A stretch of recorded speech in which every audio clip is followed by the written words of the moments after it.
Buenas tardes, estimados alumnos, estimadas alumnas. Seguimos con esta segunda vuelta con el tema 5, la aplicación e interpretación del derecho. No olvidéis pues seguirme en las redes sociales, si queréis preguntarme alguna cosa, o si queréis apoyar el canal, o que continuemos con estos vídeos y tal, pues vamos a seguir siempre que podamos haciendo los vídeos y ayudándoos a superar la asignatura.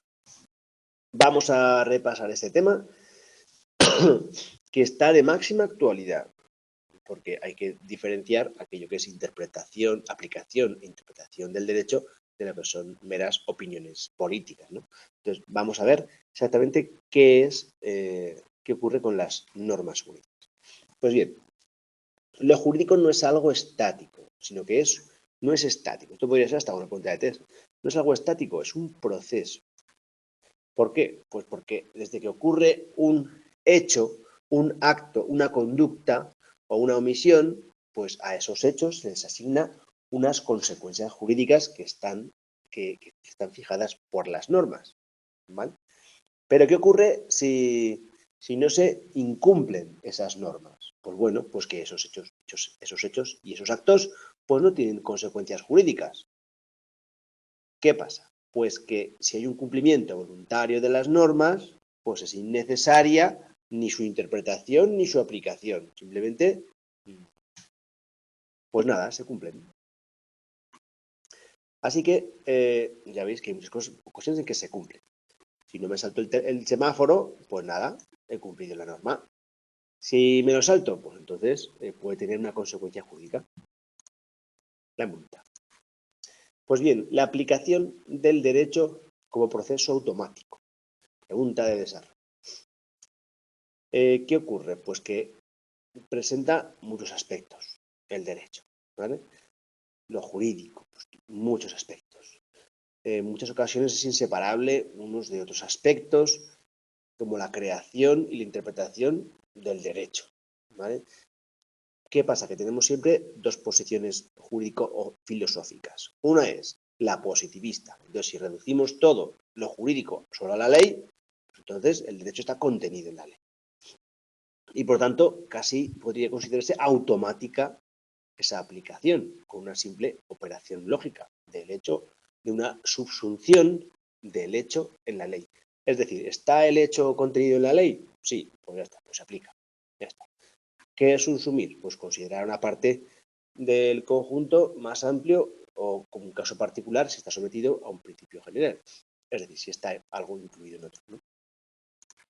Desde el punto de vista lógico, esto tiene un formato de silogismo, una estructura lógica que es, pues, a un supuesto de hecho le corresponde una consecuencia jurídica. Aquí, ¿qué tenemos? Tendríamos una premisa mayor, que sería el texto de la norma, una premisa menor. Mayor, ¿por qué? Porque es lo más amplia posible, ¿no? La norma. Si me dicen, ¿qué es la premisa mayor? Lo mayor, la norma. ¿Por qué? Porque se hace de forma general, para que se aplique a muchos supuestos. La premisa menor, pues lo menor es el hecho, el acto, la conducta, la omisión. ¿Y cuál es la conclusión? La conclusión es, pues, que se le aplica a ese hecho un efecto jurídico que viene en la norma. Eso es la consecuencia jurídica. Al hecho que es la premisa menor, se le aplica la premisa mayor y una consecuencia, una conclusión de la consecuencia jurídica.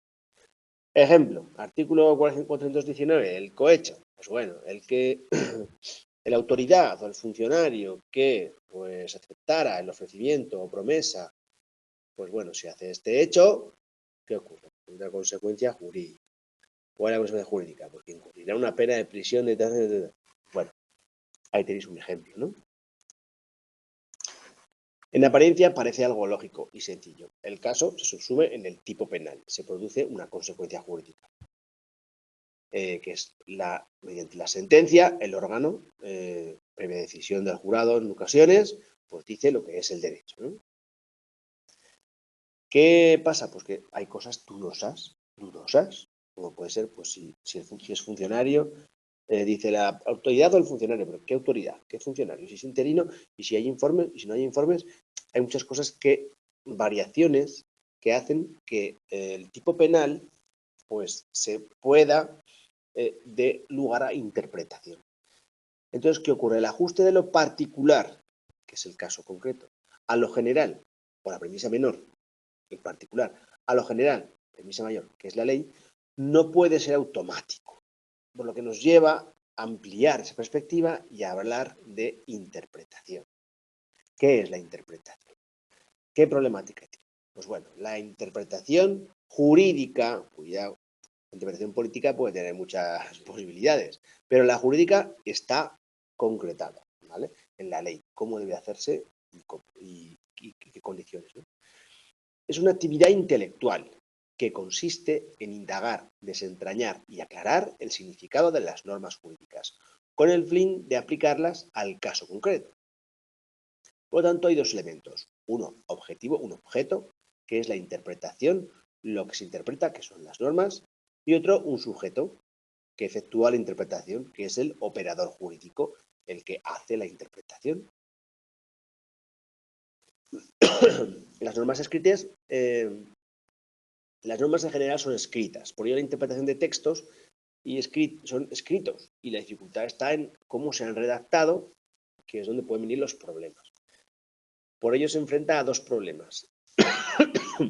El operador jurídico que tiene que interpretar.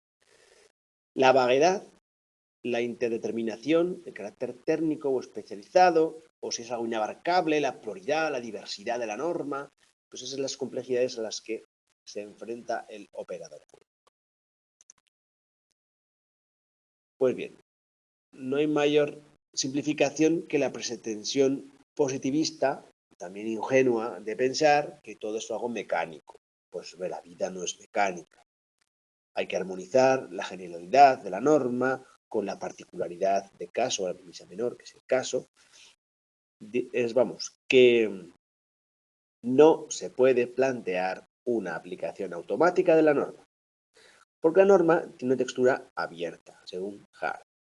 Son un marco abierto a varias posibilidades de solución, nos dice Kelsen, todas ellas lógicas. Kelsen, recordar que nos decía, por si acaso, que el ordenamiento jurídico debe ser entendido como un todo unitario y escalonado, regido por un principio jerárquico. Bueno, aquí es un poco algunas cosas que os pueden preguntar sobre Kelsen. Para recordarlo. Bueno, perdonad que llevo un constipado, un trancazo. No me... Las normas incluyen cláusulas, como las tradicionales de derecho civil, que son muy abstractas. Por ejemplo, observar la diligencia de un buen padre de familia, no ir en contra de la moral y las buenas costumbres. Pues bueno, estas cosas abstractas de la ley y tradicionales pues tienen que ser interpretadas. Esto no quiere decir que las normas vayan a ser interpretadas a la voluntad del juez, ¿no? No.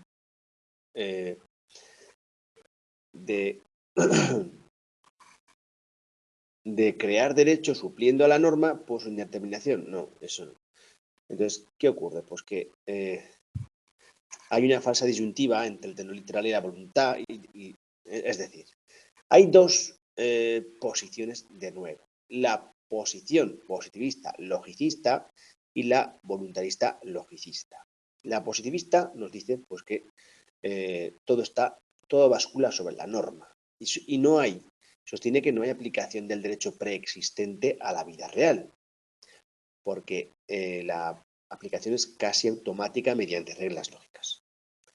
Luego hay otra interpretación voluntarista que se centra en el proceso en el que el operador jurídico afirma que en ocasiones se da una auténtica creación libre del derecho, porque el operador jurídico, sin necesidad de someterte a norma alguna que lo condicione, tiene que hacer esa interpretación o esa interpretación en función del momento en que se ocurre, que siempre es posterior a la norma. Entonces, bueno, eso también es una otra posición. La voluntarista, distinta de la positivista. Eso es la positivista, siempre respaldada por la norma, y la voluntarista. Logicista, pues la creación libre, la voluntad del operador jurídico que interpreta. La tercera es, sí, porque es la tercera, ¿veis?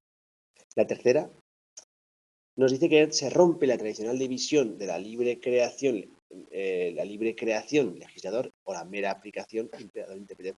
para integrarlas en un todo inseparable. No hay operaciones separadas, sino que son partes del mismo proceso. La interpretación de la norma, donde el intérprete determina el significado de un caso concreto. Es un poco algo intermedio entre las dos. Esto supone que el intérprete debe enfrentarse a un texto legal, en una suerte de diálogo en él. Y aquí tenemos dos acepciones que tenemos que conocer. Haciéndolo hablar, expresión de Larenz, por un lado, que supone una interpretación más creativa, y por otra parte, la del papel del juez como simple y pasiva aplicación de la ley, como decía Montesquieu, al afirmar que pues, los jueces no son otra cosa que los labios que pronuncian la palabra de la ley, o seres inanimados que no pueden moderar ni su fuerza ni su rigor. Parte del cuerpo legislativo. Pues bueno, aquí podéis leer un poco un párrafo del espíritu de las leyes de Montesquieu, un poco para entender a qué se refiere con esto de simplemente, por eso, un papel simple, de pasiva aplicación del texto legal. Así lo expresa Montesquieu. Y como consecuencia, y un texto es algo estático, fijo, pues bueno, pues hay que trascenderlo, ¿no?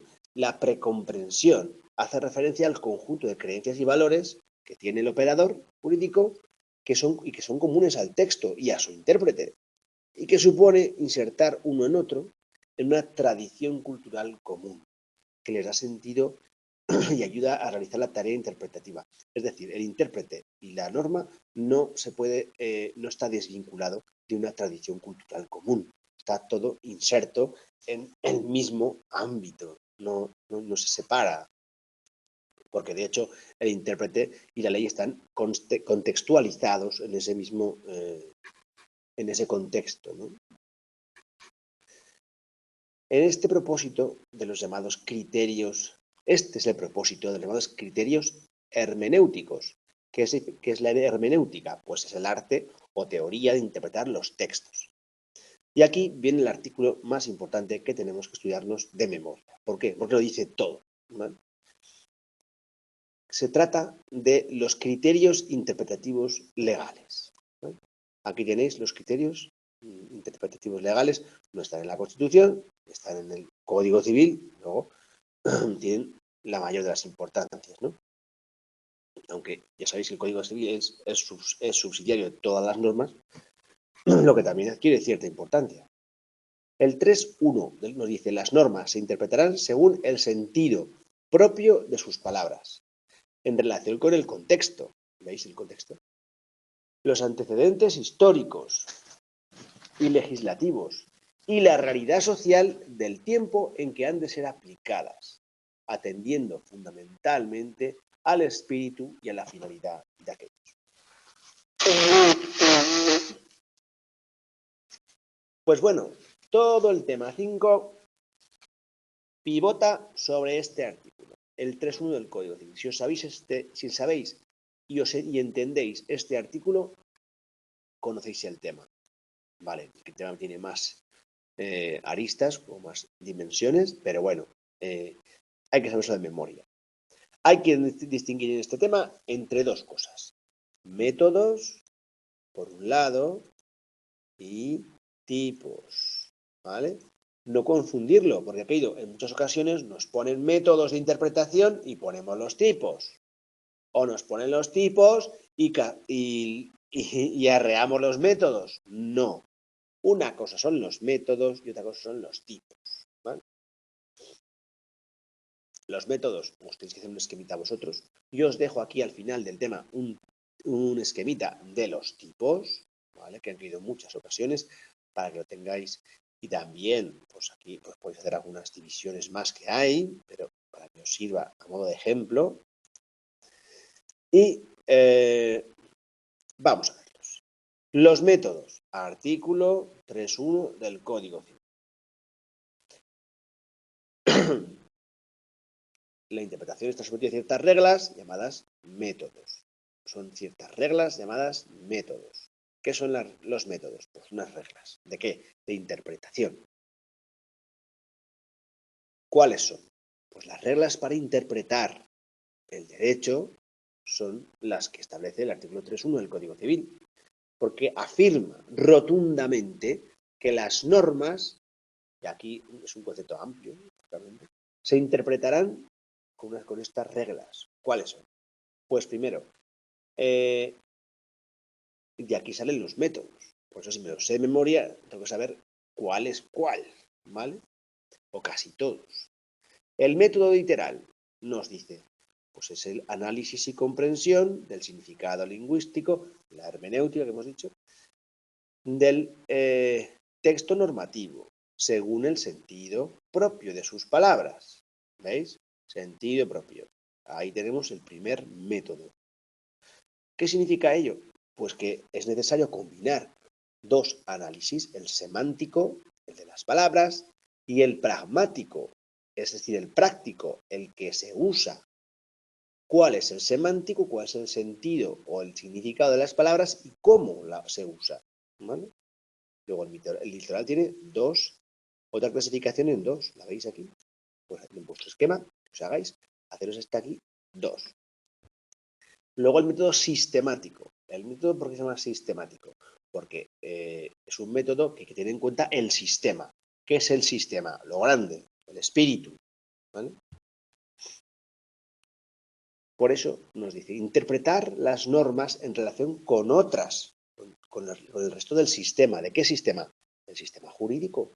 Sistema jurídico en que están inmersos, de su ámbito, con el fin de precisar el alcance de aplicarlas, atendiendo fundamentalmente al espíritu sistemático. ¿Por qué? Porque es que el sistema, ¿vale? ¿Lo veis? 1, sentido propio. 2, el espíritu. 3, método histórico. El método histórico es interpretar las normas según su origen, su génesis histórica, teniendo en cuenta antecedentes históricos y legislativos, atendiendo a la voluntad del legislador, voluntas legatoris. ¿A qué hay que atender? Pues a los antecedentes históricos y legislativos. Esta es la interpretación histórica. Históricos y legislativos. 3. Teleológico. Recordar que el padre de la teleología era Aristóteles, que siempre buscaba el qué, el fin de las cosas. ¿Cuál es el fin de las cosas? ¿Cuál es el fin del hombre? Pues la felicidad. ¿Cuál es el medio? La virtud. La virtud alcanzando la moral intelectual, el estudio intelectual, pues puedes llegar a la felicidad, que por eso estamos aquí estudiando, ¿vale? Bueno, la finalidad, método teleológico, la finalidad, pues aquí lo tenemos. La finalidad es el 4. 4, la finalidad. ¿Cuál es la finalidad de la norma? Pues eso. ¿Qué quiere decir? ¿Cuál es la voluntad del legislador? Pues eso. Luego tenemos el método valorativo. Este método pues, se trata de interpretar según los valores jurídicos en que se fundamenta. ¿Cuáles serían los valores jurídicos? Pues bueno, nos apunta el libro en esa dirección, ¿no? En que estos métodos, pues ese valorativo, pues ¿cuáles van a ser los valores jurídicos? Pues ya el libro nos apunta cuáles pueden ser. Pues fijaros, pues te está hablando en este momento de los valores superiores de la Constitución española, la libertad, la igualdad, la justicia, falta igualdad, libertad, justicia, y bueno, pues los más importantes que tenéis en el artículo, pues de los valores superiores de la Constitución española. Y el pluralismo jurídico, el pluralismo político, perdón, el pluralismo político. También tenéis en el artículo 9 el principio de legalidad, en el 9.3 la seguridad jurídica. Bueno, en esos tenéis valores superiores, por un lado, que entrarían en este método valorativo, estos valores superiores, justicia, libertad, igualdad y pluralismo político y en otro tipo de valores también estos serían superiores, y también tendrías otros jurídicos en el 9.3 que serían pues valores jurídicos, pues, sobre todo el principio de legalidad, el sometimiento de los poderes públicos a la Constitución y el resto del ordenamiento jurídico, que es algo que está hoy muy en la actualidad, porque todos los poderes del Estado, todos, el Ejecutivo, el Legislativo y el Judicial, están sometidos a la Constitución y al resto de ordenamiento jurídico, todos. Y claro, pues hay veces que esto pues se somete a interpretaciones políticas que no jurídicas, porque jurídicamente no tiene ningún misterio, ¿vale? Es sencillo. Bueno, algunos opinan que los métodos han de aplicarse según su orden, pero bueno, espera un momento, me he dejado uno. Aquí, como veis, falta uno, que es la realidad social del tiempo en que han de ser aplicados, que cayó en pregunta de test en una ocasión. Pues sí, esto es un método, también es una regla de interpretación. ¿De ella se ha derivado un método? Pues no, no hay un método sobre... no hay un método realista, no hay un método realista o no hay un método de actualización, no hay un método de actualización. Te diría, oye, pues coger la norma y aplicarla en el momento social, el tiempo en que han de ser aplicadas. Si el Código Civil es de 1889, 88, 89, pues claro, si tienes que aplicarlo en 2022, tendrás que aplicarlo a la realidad social en que han de ser aplicados. Pues tienes que interpretarlo pensando en la realidad del 2022, no la de 1888. ¿Vale? Bien. Pero es una regla tenerla en cuenta, la que hay que aplicarlo en la realidad social en la que han de ser aplicadas. Bueno, unos dicen que hay que aplicarlos según el orden, pero nos dicen que no es jerárquico, nos dice el libro. Los métodos son complementarios y entonces hay que aplicarlos de forma complementaria, no de forma jerárquica. ¿Entendéis? Sino complementaria. Todos estos métodos, todas estas reglas se complementan. Las puedes utilizar todas, algunas, para el proceso de la interpretación. Y vamos ya, después de ver los métodos, vamos a ver los tipos, no confundir, vamos a ver los tipos. Los tipos de interpretación los clasifica el libro según la fuerza vinculante de la interpretación. En este caso, pues se puede distinguir entre privada y pública. ¿Por qué? Porque la pública tiene una fuerza distinta a la privada. Pues bien, la privada la realizan los operadores jurídicos que no tienen autoridad, que no tienen esa fuerza para imponer. ¿Por qué me tengo que estudiar quiénes son? Porque caen entes. Entonces, los resultados de su interpretación como jurídicamente obligatoria. Ese es el resultado. Porque tienen fuerza porque no tienen esa autoridad para imponerlos. ¿Quiénes son? Pues los abogados no tienen autoridad para imponerlo, los que emiten informes, sobre todo, pues bueno, el ejemplo es de privada, son los abogados.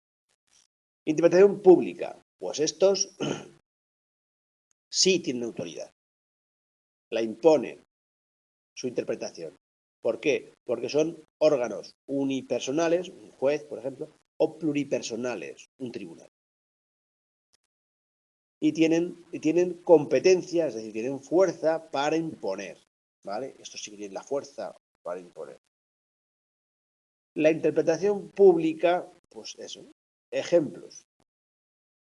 Pues tenemos, pues por ejemplo, los actos de la administración, que se presumen válidos, y los actos judiciales. Entonces, en este administrativa o judicial, este esquemita que os he facilitado, pues tenéis administrativa y judicial. Vale, ya lo tenéis ahí. Y, bueno, ¿por qué? Son recurribles en vía judicial, sí, vale. Pero es una clasificación que también está interesante. En razón al intérprete. Según el intérprete, quien sea el operador jurídico que lo interprete, pues tenemos distintos tipos. Según el tipo del operador. Auténtica. Pues tenéis que asociar a auténtica a autor. Auténtica autor. ¿Cuál es el que mejor interpreta una canción de Alejandro Sanz? ¿Cuál es el más auténtico intérprete de una canción de Alejandro Sanz? Alejandro Sanz, el autor, claro. Bueno, pues ese es el ejemplo. Por ejemplo, un ministerio que explica un reglamento, pues ¿quién va a ser el mejor, el más auténtico? Pues el autor, sin más misterio. La interpretación judicial, pues la que hacen los órganos judiciales, pues tiene una importancia superior porque está realizada por un órgano del Estado sometido a control judicial. Interpretación cautelar, pues tenemos judicial, los órganos jurisdiccionales. La cautelar, pues es la que algún autor, como Díaz Picazo, dice que es la que hacen los operadores jurídicos que cumplen una función de asesoramiento, los asesores. Estos asesores pueden ser que hagan una función pública o privada. Entonces, aquí, en la cautelar, función pública o función privada. Poneroslo. ¿Por qué? Porque hacen cautelarmente, hacen su interpretación. ¿Por qué cautelar? ¿Por qué la llama cautelar? Pues porque nos puede servir para evitar conflictos en multitud de ocasiones. Si alguien nos asesora y nos dice, mira, pues no hagas una segregación, sino que tienes que hacer una división horizontal. Bueno, pues seguramente es un asesoramiento que me evite pues ir a un conflicto jurídico, ¿no? La función de asesoramiento pública, ¿quién la hace? Los notarios. Pregunta de test del año pasado. Son ejemplos que caen en test, ¿vale? Fijaros en que os pongo las preguntas de test. Notarios, función pública de asesoramiento. Hacen una interpretación cautelar y una función pública. Los registradores, podría caer en test, si lo llevo el año pasado, los notarios. Los registradores, ¿qué tipo de interpretación hacen? Pues cautelar, en una función pública. Interpretación cautelar hecha de forma privada. ¿Quién son? Pues abogados, los gestores. También puede ser pregunta de test. ¿Por qué? Porque cayó en 2022. Fijaros en los ejemplos que os están diciendo que esto cae en test, ¿vale? Así que tenedlo en cuenta. La interpretación doctrinal son la que realizan los teóricos del derecho en el ejercicio de su función docente.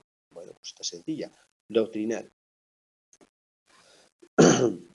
Más cuestiones. ¿En razón de qué? Del resultado. Según cuál va a ser el resultado, puedo calificarla de una forma o de otra.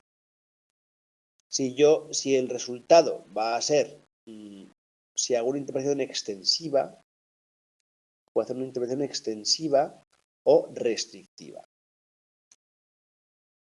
La extensiva me va a dar un resultado de ampliar, veis ahí el elástico, ampliar el alcance de los supuestos de la norma en su tenor literal. También que en febrero de 2022, luego es muy importante este tema en todas sus preguntas. Se da cuando el intérprete entiende que estos supuestos se encuentran en su sentido dentro del que pueden agruparse o que se puede extender el derecho a ese caso, ¿vale? Simplemente, aunque no están incluidos expresamente. ¿Esto qué pasa? Pues que permite resolver algunos supuestos de lagunas legales, como veremos más adelante. Un método de aplicación de resolver lagunas es la aplicación extensiva. Bueno, la interpretación restrictiva, pues ¿cuál es aquella que limita? Pues veis, como los jugadores de futbolín, estos no se mueven, no son elásticos, no van a estirar una pierna, ¿vale? La interpretación restrictiva limita el ámbito de la aplicación de la norma, de modo que en ciertos casos quedan excluidos y la interpretación se hace dentro de la estricta literalidad. Por eso se llama tipo penal, porque es ese tipo, o sea, o coincide con el tipo o no se aplica, o no se puede aplicar. Por sistema deberán ser interpretadas de modo restrictivo las normas que limitan los derechos o que sancionan. El caso más evidente, o sea, el método restrictivo, ¿a qué se aplica la interpretación restrictiva? A las normas que me limiten mis derechos o que me sancionen. Tiene que estar mi conducta dentro del tipo para sancionarme. Si se sale del tipo, no puedo sancionar porque no lo contempla la norma. ¿Entendido? El caso más evidente es el de las normas penales. ¿Por qué? Porque no pueden ser interpretadas de forma extensiva o analógica. ¿Vale? ¿Qué significa aplicación extensiva? Pues aplicar a un supuesto similar, extender la norma a otros supuestos. Pues no se puede. En el caso de las normas penales. Ni se puede aplicar la analogía. ¿La analogía qué es? Pues que a un supuesto parecido se aplique a un supuesto parecido por analogía. Aplicación por análogo, porque es análogo, porque es similar. Tampoco. Tiene que ser exactamente el tipo penal. Bueno, y con esto pues hemos terminado. Fijaros, haceros vosotros, es muy importante que os hagáis vosotros vuestro propio esquema de los métodos. Que os estudiéis bien el de memoria, para esto el artículo 3.1. ¿No? O 1.3. Estoy haciendo durar. 3.1, sí. 3.1, efectivamente. El 3.1, métodos. Acordaros. Métodos. Los 5 métodos de interpretación. Y aquí tenéis los tipos en relación de la fuerza, de la autoridad, en relación de la interpretación que se haga, del operador jurídico y en función del resultado. El resultado da lugar a una extensión de la norma o una restricción de la norma. Bueno, ese es el resultado. La interpretación, pues ya sabéis, la auténtica, la del autor, la de Alejandro Sanz, la judicial, la de los jueces, la cautelar, asesores, sean públicos o privados, y la doctrinal, la de los doctores o profesores, ¿no? Bueno, y con esto pues hemos terminado el tema, este repaso. Y hemos terminado los 5 temas que entran en el primer examen. Así que la próxima clase, que ya será cerca ya del examen, pues haremos un pequeño resumen de las cosas más importantes de estos primeros 5 temas. Y pues nada, mucha suerte, que paséis felices Navidades, que paséis felices vacaciones. No olvidaros de repasar un poco todos estos temas, de las preguntas de test, las preguntas de desarrollo, de haceros un pequeñito esquema para poder desarrollarlo, no para ponerlo en el examen, que a veces algún alumno ha puesto un esquema en el examen y no le han puesto buena nota. Pues no, es que son preguntas cortas de desarrollo, no son otra cosa. Preguntas cortas de desarrollo. Eso es lo que tenéis que hacer, desarrollar brevemente esa pregunta que os pone. Y luego, pues, repasar un poco los test. Bueno, feliz año, que paséis buenas vacaciones y nos vemos ya en 2023. Que vaya bien, chao, adiós, chao, chao.